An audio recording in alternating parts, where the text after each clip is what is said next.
নমস্কার, আমি টিয়া। আমার চ্যানেলের আরেকটা নতুন ব্লগে প্রত্যেককে স্বাগত জানাই। শীত চলে যাব করছে, তাই আজকাল 7:30 নাগাদই বেশ জমিয়ে রোদ উঠে পড়ছে। ছাদে কিছুক্ষণ দাঁড়িয়ে থেকে এই শীত মাখানো রোদটা উপভোগ করলাম। তারপর চলে গেলাম নিচে। উঠোন জুড়ে আমার শ্বশুরমশাই পালং শাক ফলিয়ে রেখেছেন, আর এই পালং শাকগুলোতে না একটুও সার দেওয়া নেই। তিতির রোজ সকালে ব্রেকফাস্টে নানান রকম জিনিস খেতে বায়না করে, আর ওর পছন্দের খাবারের তালিকায় সবুজ পরোটা হলো প্রথমে। পালং শাকের পিউরি দিয়ে বানানো হয় বলে সেই রুটিটা দেখতে সবুজ হয়, আর তিতির সেটাকে সবুজ পরোটা বলে ডাকে। এটা কিন্তু কোনো পরোটা না, এক ধরনের গোলা রুটি বলতে পারেন, কিংবা চিল্লা। তো যাই হোক, আমি চলে গেলাম অনেক কটা পালং শাক তুলে। আর এত ভালো লাগছিল তুলতে, তার কারণ ফ্রেশ, সার নেই, আর নিজের বাগানের।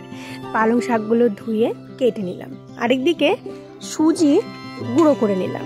তারপর পালং শাকটাও জল দিয়ে গুঁড়ো করে নিলাম। তার মধ্যে দিলাম স্বাদ মতো কাঁচা লঙ্কা আর কয়েক কোয়া রসুন।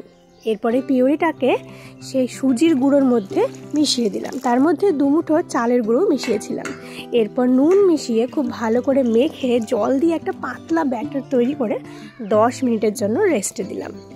তারপর তাওয়া গরম করে যেভাবে ঠিক ধোসা বানায়, তেল দিয়ে গ্রিস করে ওপরটা মুছে জলের ছাপটা মেরে গরম গরম তাওয়ার ওপরে এই ব্যাটারটা ঢেলে মোটামুটি হালকা পাতলার মধ্যে একটা রুটি কিংবা চিল্লা টাইপের বানালাম।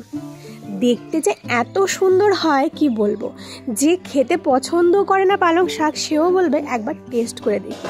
তার প্রথম কারণ হলো এই চিল্লার রং এত সুন্দর সবুজ রঙের। বলে না যে খাবারের মধ্যে সবুজ খাবার রাখবেন, সিরিয়াসলি এই খাবারটা কিন্তু দেখেই খেতে ইচ্ছা করবে। আর তেল কিংবা বাটার যেটা ইউজ করুন না কেন, খুবই সামান্য লাগে। আমি একের পরে গরমা গরম চিল্লা ভেজে সবুজ পরোটা ভেজে হটপটের মধ্যে রেখে দিলাম। এরপর একটা রায়তা বানিয়ে নিলাম আর 2টো ডিমের পোচ করে নিলাম। এই হলো সকালের ব্রেকফাস্ট। আর এই ব্রেকফাস্টটা নিয়েই না বাড়িতে রোজ যুদ্ধ লেগে যায়, কারণ এর পছন্দ ওটা, ওর পছন্দ এটা। ভীষণ বিরক্তিকর। আমি যেহেতু ডিম খাই না, তাই আমার জন্য আমি কোনো রকম ডিম ভাজিনি। তাছাড়াও এটা খেতে রায়তা দিয়ে এত ভালো লাগে যে আর অন্য কিছুর দরকারই পড়ে না।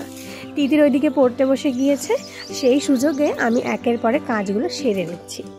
আপনারা বলুন তো, ব্রেকফাস্ট বানানো নিয়ে আপনাদের বাড়িতেও নিশ্চয়ই ঠিক এরকমই একটা ঝামেলা হয়। যাই হোক, এদিকে আমার থালি কিন্তু রেডি। এবার আপনাদের একটা সুন্দর করে শট দেখিয়ে দিচ্ছি, যেটা দেখতে কতটা ভালো হয়েছে। দেখুন কি সুন্দর লাগছে দেখতে।